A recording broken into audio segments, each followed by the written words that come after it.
그린 유화였습니다.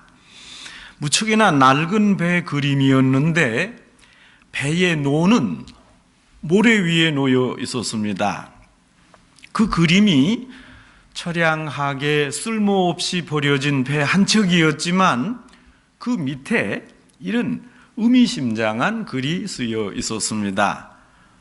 반드시 밀물 때가 온다. 지금은 썰물이 되어 배가 지나갔으나 반드시 밀물 때가 와서 이 배를 물 위에 다시 띄워놓을 것이다. 그렇게 될 때 낡은 배도 쓸모있게 쓰여질 것이다. 썰물이 있는가 하면 밀물 때가 반드시 온다. 밀물을 기다리는 낡은 배 한 척, 이 거룻배 그림을 사무실에 걸어놓고 늘 감상하면서 카네기는 깊은 생각을 했습니다. 지금은 적기가 아니다. 그러니 이 어려운 현실을 극복하면서 이제 다가올 그 기회를 기다리자. 이것이 이 그림의 내용입니다. 성도 여러분, 우리 인생은 기다림입니다. 신앙도 기다리는 것입니다. 계속 기다리는 것입니다. 심리학자 윌리엄 랄스톤이 3,000명을 상대로 설문조사를 했습니다. 무려 94%의 이 많은 사람들이 인생의 목표가 기다리는 것이라 이렇게 대답했습니다. 그 많은 시간 동안 오직 기다리며 일에 몰두했습니다. 무언가를 기다렸습니다. 소식을 기다리고 사람을 기다리고 기회를 간절하게 기다렸습니다. 조금 더 변화되기를 기다리고 향상된 상태와 성숙해지기를 기다리고 좋은 세월을 기다리고 보다 발전되기를 기다렸습니다. 무언가 무던히 기다리는데 그 많은 세월을 보냈고 인내하는데 마음을 썼습니다. 성도 여러분, 도대체 기다림이 무엇입니까? 현대인들은 언제나 현재로 만족하지 못하고 살아갑니다. 그래서 오직 미래를 향해 기다립니다. 지금은 좋지 않지만 이제 미래는 이것이 잘 개선될 것이다. 기다리기는 하는데 기다림에 합당한 행동은 없습니다. 기다리는데 무엇을 의미하는지 깊은 사색도 비판도 연구도 없습니다. 그저 생각 없이 막연하게 기다립니다. 막연하게 개선을 바라고 있습니다. 여러분, 이것이 현대인의 큰 병입니다. 정신의학자 프랭클 박사님은 좀 특별한 치료 방법을 구사했습니다. 많은 고민을 가지고 찾아오는 정신병 환자들에게 충격적인 질문을 강하게 해서 스스로 자기 정신의 약점을 치료하도록 조치했습니다. 가령 환자들이 찾아와서 말합니다. 지금 고민이 너무 많아서 못 살겠습니다. 사정이 어려워서 더 이상은 버틸 수 없습니다. 이렇게 불평하는 사람들에게 이 의사는 한마디를 질문하며 전곡을 찔렀습니다. 그러면 왜 아직도 자살하지 않았습니까? 그렇게 죽을 지경인데 왜 살아있는 겁니까? 이제껏 안 죽었습니까? 그러면 그때 환자들이 그럴듯한 이유를 댄답니다. 자녀 때문에, 혹 명예 때문에, 혹 가문 때문에, 한 가닥 믿는 내 신앙 때문에 이렇게 급하게 자살하지 못했습니다. 이유를 든답니다. 그러면 의사 선생님이 말합니다. 그렇다면 좋소. 이제 거기서부터 생각을 다시 하시오. 이것이 프랭클 박사님의 처방이요 치료 방식입니다. 환자들은 이 한마디를 듣고 자신의 인생의 궤도를 수정했습니다. 사람에게 목표가 있고 사랑과 꿈이 있으면 여러분 아무리 힘들어도 인생이 살만합니다. 큰 부가 없어도 됩니다. 건강이 약해도 좀 괜찮습니다. 명예도 그렇게 필요가 없습니다. 여러분, 오직 목표와 사랑과 꿈만 있다면 사람은 충분히 강할 수 있습니다. 왜 그렇습니까? 목표가 있으면 길이 있기 때문입니다. 사랑이 있다면 친구가 있습니다. 꿈이 있으면 소망이 있습니다. 그러므로 이 세상 살만합니다. 기다릴 수 있는 것만을 가지고도 인생을 행복하게 살 수 있는 조건이 됩니다. 여러분, 대체로 소망은 기다리는 거 아니겠습니까? 여러분, 우리가 생각하는 기다림에는 두 종류가 있습니다. 이 두 가지 기다림은 근본적으로 방향이 다릅니다. 첫째, 희망사항이라는 기다림입니다. 여러분, 희망사항이라는 노래 제목도 있습니다. 이것은 막연한 바람입니다. 행여 세상이 좀 더 나아질 것이다, 혹 시절이 발전되겠지, 과거로부터 현재로, 또 현재로부터 미래를 그저 생각하는 흐릿한 바람입니다. 자료와 데이터를 가지고 예상한다지만 막연하게 아무런 보장도 없이 그저 바라는 것입니다. 바라고 있습니다. 과거로부터 지금까지 발전해 왔으니까 이제 지금부터 미래로도 발전하겠지 하는 추측입니다. 이것을 희망사항이라고 합니다. 여러분, 그런가 하면 둘째, 소망이라는 기다림입니다. 소망의 기다림에는 약속이 있습니다. 소망에는 객관적 약속이 있고 분명한 미래의 기대치가 있습니다. 소망은 그 방향이 다릅니다. 미래로부터 뒤돌아서서 현재를 바라보는 방식입니다. 미래에 확실한 약속이 있는 기다림, 그 바람이 바로 소망입니다. 그래서 저는 희망이라는 단어보다 소망이라는 말이 좋습니다. 결정적으로 약속된 미래에 주어지는 그 내용, 그것이 바로 소망입니다. 여러분, 우리 믿는 사람에게 구체적으로 나타난 소망은 천국입니다.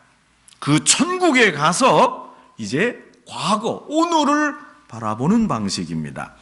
저 먼 미래와 종말에 있게 될 소망의 내용이 이제 현재 나를 변화시킵니다. 현재 상황이 나를 변화시키는 게 아니라 과거가 나 자신을 만들어내는 것도 아닙니다. 문제는 내가 가진 꿈, 저 미래의 소망, 하나님이 주신 저 종말, 그 미래가 나를 변화시킵니다. 그러므로 인간은 미래적 존재입니다. 여러분, 미래가 원형입니다. 미래부터 있었습니다. 천국부터 있었습니다. 결정된 미래가 있고야 오늘이 있는 것입니다. 이렇게 사는 사람이 그리스도인입니다. 그 미래를 기준으로 해서 그 미래 과거인 오늘로부터 열심히 살고 오늘을 구현하는 삶이 바로 종말론적인 삶입니다. 여러분, 그래서 기독교인의 표준은 언제나 미래입니다. 신앙인의 근거가 종말에서 비롯됐습니다. 과거가 아닙니다. 과거에서, 현재가 아니라 종말에서 이제 비춰지는 것입니다. 시간적 종말을 먼저 생각한 후에 처음과 현재를 따지는 것입니다. 여러분, 여성이 임신하고 아기를 출산할 때 왜 그런다지 않습니까? 임신 중에 자신이 많이 생각하던 사람과 닮은 아이를 낳는답니다. 임신한 여자가 어느 누구를 미워하면 그 사람 닮은 아이를 낳습니다. 어떤 사람을 열렬히 사랑하고 그리워하면 또 그 사람 닮는 아이를 낳습니다. 여러분, 같이 시집온 며느리가 까탈스러운 시어머니를 미워했습니다. 며느리가 임신하고 아이를 낳았는데 시어머니 꼭 닮은 아이를 출산했습니다. 여러분, 어쩌겠습니까? 토마스 하이디의 소설 중에 환상의 여인이라는 책이 있습니다. 여러분, 그 소설 내용이 이렇습니다. 어느 한 여인이 시를 좋아해서 읽었는데 그 시가 너무 좋아서 그 시인을 사모하고 마음속으로 짝사랑했습니다. 물론 그 시인과 아무런 관계도 아니고 전혀 만난 일도 없을 뿐더러 심지어 그 시인의 얼굴도 모르고 사진을 본 적도 없었습니다. 그저 그 시인이 좋아서 그 시를 읽고 또 읽으면서 마음속으로 어떻게 이렇게 아름다운 시를 썼나 시를 그리워했을 뿐입니다. 때마침 여인이 임신했고 아이를 낳았는데 낳아보니까 아기가 시인을 꼭 빼어 닮았습니다. 아이를 낳은 후에 남편으로부터 오해를 받았습니다. 이렇게 전개되는 스토리의 소설입니다. 성도 여러분, 여러분은 누구를 사랑하십니까? 누구를 기다리십니까? 그 어떤 일을 열렬하게 고대하고 있습니까? 그렇다면 여러분은 아마도 그 사람을 닮게 될 것입니다. 여러분 모두가 이렇게 미래적 이미지로 변화해 갑니다. 사랑하는 것, 미워하는 것, 생각하는 것, 그 존재가 모두 진행적으로 추진된다는 것을 잊지 말아야 됩니다. 그 꿈이, 소망이 나를 변화시킵니다. 자, 그러면 우리는 무엇을 기다리며 살고 또 어떻게 기다려야 하겠습니까? 여러분, 오늘 성경 말씀은 요셉과 마리아가 정결례 율법을 지키기 위해 예루살렘에 올라갔다가 아주 경건한 노인 시므온을 만나 성전에서 만나고 안나도 만나고 메시아의 예언을 듣게 되는 장면입니다. 여러분, 결례라는 것은 아이를 낳아서 피를 흘려 부정하게 된 산모들이 행하는 의식입니다. 소위 정결례입니다. 아이를 낳은 여인은 부정한데 사내 아이를 낳으면 40일 동안, 여자 아이를 낳으면 80일 동안 외출하지 못하고 성전 예배도 참여할 수 없었습니다. 율법에 따라서 요셉과 마리아가 40일 동안 두문불출하다가 정결 예식을 행하기 위해서 예루살렘에 왔습니다. 이렇게 예루살렘에 당도해서 그 성전에서 노인 시므온을 만났습니다. 만났던 시므온 노인이 부른 노래가 바로 오늘 성경입니다. 시므온은 자신이 기대하고 고대하던 분의 노래를 불렀습니다. 오늘 본문에 나오는 말씀은 주님을 기다린 사람의 이야기입니다. 특별히 신앙의 사람 시므온이 메시아를 기다렸습니다. 특별한 신앙의 사람이었습니다. 여러분, 시므온이 번영을 기다린 게 아니요, 세상의 부귀를 기다린 것도 아니었습니다. 하나님이 주시는 깊은 영적 세계를 갈망하면서 영적으로 미래를 기다렸습니다. 자기 영달을 위해 기다린 게 아니라 만 백성을 구원하겠다는 하나님의 높으신 뜻을 기다렸습니다. 우주적 미래를 기다리고 또 기다렸습니다. 여러분, 이때 자신 방법만을 고집하지 않았습니다.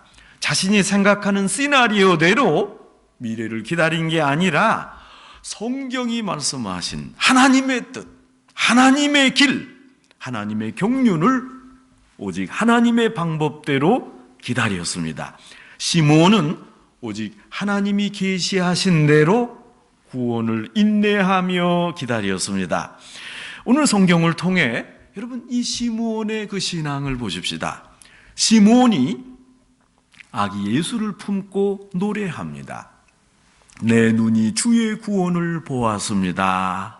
여러분, 시므온은 나이가 많은 노인입니다. 그러나 시므온은 이것으로 만족합니다. 그동안 애타게 기다리다가 주님을 만나고 마침내 이렇게 고백합니다. 종을 평안히 놓아주시는도다. 기쁜 마음으로 조용히 세상을 떠날 수 있습니다. 떠나겠습니다. 그런 내용입니다. 이렇게 기다렸던 메시아를 만나고 나는 떠나도 족합니다. 그것만으로 충분합니다. 더 바랄 게 없습니다. 이제 저 앞에서 주님을 온전히 만날 것이기 때문입니다. 오늘 내 이 늙은 인생의 어린 메시아를 보고 이것으로 만족합니다. 이 땅에서 주님을 이미 잠깐 영접했습니다. 주님을 영접한 그 감격 하나만으로 시므온은 충분했습니다. 오늘의 모든 생활 자체가 약속의 성취의 일환이기 때문에 그렇습니다. 여러분, 오늘 성경 중에 좀 어려운 신학적 말씀이 나옵니다. 이런 기다림을 신학적 관점에서 두 가지로 설명할 수 있습니다. 여러분, 메시아를 기다리는 것과 메시아 세대를 기다리는 것입니다. 시므온은 오직 메시아를 기다렸습니다. 메시아 세대를 기다린 게 아닙니다. 시므온은 메시아를 기다리다가 바로 메시아를 만났습니다. 시므온은 메시아 세대가 아니라 메시아 그분 그 자체를 기다렸고, 그래서 어린 메시아를 만났습니다. 여러분, 일반적으로 메시아 시대의 속성은 평화입니다. 메시아 시대에는 빼앗기고 빼앗는 행위가 없습니다. 오늘 우리 교동문에서 읽은 말씀대로 온 천지에 평화가 임합니다. 메시아 시대는 모두가 평등하고 자유롭고 번영하는 유토피아적인 세대요, 행복한 세상입니다. 메시아 시대가 오기를 간절히 기다리는 마음, 여러분, 이것이 바로 메시아 세대를 기다리는 신앙입니다. 그동안 역사에 등장했던 이데올로기, 그 많은 철학 이론들이 대망하는 바는 엄격하게 말하면 메시아니즘입니다. 인류 역사에 등장했던 사람들은 어느 누구라도 내가 조금 좋은 세상을 만들어 보겠다, 저마다 강하게 외쳤습니다. 혁명도 했습니다. 싸워도 보았습니다. 전쟁도 했습니다. 그러나 그 세대가 오기는커녕 점점 더 평화는 없어지고 메시아 시대로부터 멀어져만 갔습니다. 여러분, 오늘 본문에서 시므온은 좋은 시대, 좋은 세상, 그것을 기다리지 않았습니다. 하나님이 허락하시는 메시아를 그저 단순하게 겸손하게 기다렸습니다. 시므온은 믿음을 가지고 오로지 메시아를 기다렸습니다. 여러분, 이스라엘 사람들의 메시아 사상은 아주 심오합니다. 예수님이 오시는 것도 메시아 대망의 사상의 맥락에서 설명이 됩니다. 예수님이 십자가에 못 박히는 일도 알고 보면 메시아 사상입니다. 이 기다림을 어떻게 이해하고 있느냐에 따라 개인의 신앙 내용이 결정이 됩니다. 여러분, 첫째, 무한히 막연하게 기다리기만 하는 추상적 메시아니즘이 있습니다. 좋은 세상이 올 것이야, 그러니 기다리자. 여러분, 이렇게 바라는 것은 무한한 미래적 대망관념입니다. 여러분, 이것이 무섭습니다. 아무 약속도 없는데 그냥 기다립니다. 좋은 때가 올 것이다, 그러니 그저 기다려봐라. 여러분, 이처럼 허망하고 무서운 게 없습니다. 그러나 성경이 말하는 종말은 그것이 아닙니다. 여러분, 오늘 성경에서 시므온이 그냥 마냥 넋을 놓고 기다린 것이 아닙니다. 마치 무지개를 쳐다보고 무지개를 쫓아가며 언젠가 오게 될 그런 무한한 그 찬란한 미래가 아닙니다. 여러분, 약속을 믿었다면 반드시 성취가 있습니다. 약속과 성취가 함께 있기를 우리가 대망합니다. 이런 확실한 소망의 기다림입니다. 소망의 지게표를 없애서는 안 되겠습니다. 제가 아는 아주 70세가 넘으신 아주 훌륭한 장로님이 늘 하시는 말씀이었습니다. 내게는 한 가지 소원이 있습니다. 이 장로님 큰 따님이 벌써 40이 넘었는데 아직 시집을 못 갔습니다. 안 간 건지 못 간 건지 그렇습니다. 그래서 본인 나름대로 열심히 살고 인생을 즐기고 있지만 부모 마음이 어디 그렇습니까? 저 딸이 시집 가는 것을 봐야만 내가 죽어도 한이 없겠다, 늘 이렇게 말씀했습니다.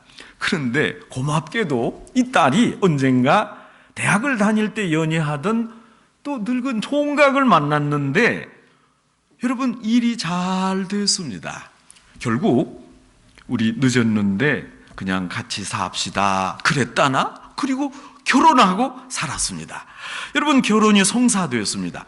제가 언젠가 이제 결혼 후에 그 장로님을 만났는데 제가 이렇게 물어봤습니다. 장로님, 그 딸 시집만 보내면 소원이 없겠다 했는데 이제 정말 소원이 없으십니까? 지금 죽으셔도 되겠습니까? 그 장로님이 웃으면서 말했습니다. 결혼을 했으니까 좀 나이는 늦었지만 아이 낳을 수 있을까? 요즘 저는 그걸 궁금해하고 있습니다. 여러분, 제가 또 말했습니다. 아마 손자 나면 어떻게 자라는가 보고 싶을 겁니다. 여러분, 도대체 어디가 끝입니까? 이처럼 우리 소원은 자꾸만 부풀어집니다. 소원이 자꾸만 늘어납니다. 내 아들이 대학 입학하는 것을 봤다면 졸업하는 거 보고 싶고, 졸업하니까 취직하는 거 보고 싶고, 취직했으니까 결혼하고 아이 낳는 것까지 보고 싶고, 여러분, 이렇게 인간 소원이 자꾸만 옮겨가고 늘어나고 흔들립니다. 내가 하나님 앞에 구한 것이 많은데 하나님이 우리에게 모두 허락해 주셨습니다. 그래서 우리는 다 이루었습니다. 그러므로 이제 나는 아무 소원이 없습니다. 여러분, 이처럼 약속을 믿는 자는 하나님의 허락하시는 그 성취마저 믿어야 됩니다. 자꾸 늘어나는 인간적 소망이 아닙니다. 성도 여러분, 기다리는 마음이 있다면 이에 뒤따르는 행동이 있어야 됩니다. 여러분, 기도하십니까? 간절히 기도하는 특별한 기도 제목이 무엇입니까? 그렇다면 그 기도 응답받을 준비를 함께 갖춰야 됩니다. 기도하며 그 응답받을 그릇을, 믿음의 그릇을 준비해야 됩니다. 거룩한 마음으로 내일을 기다리는 마땅한 준비를 갖추어야 됩니다.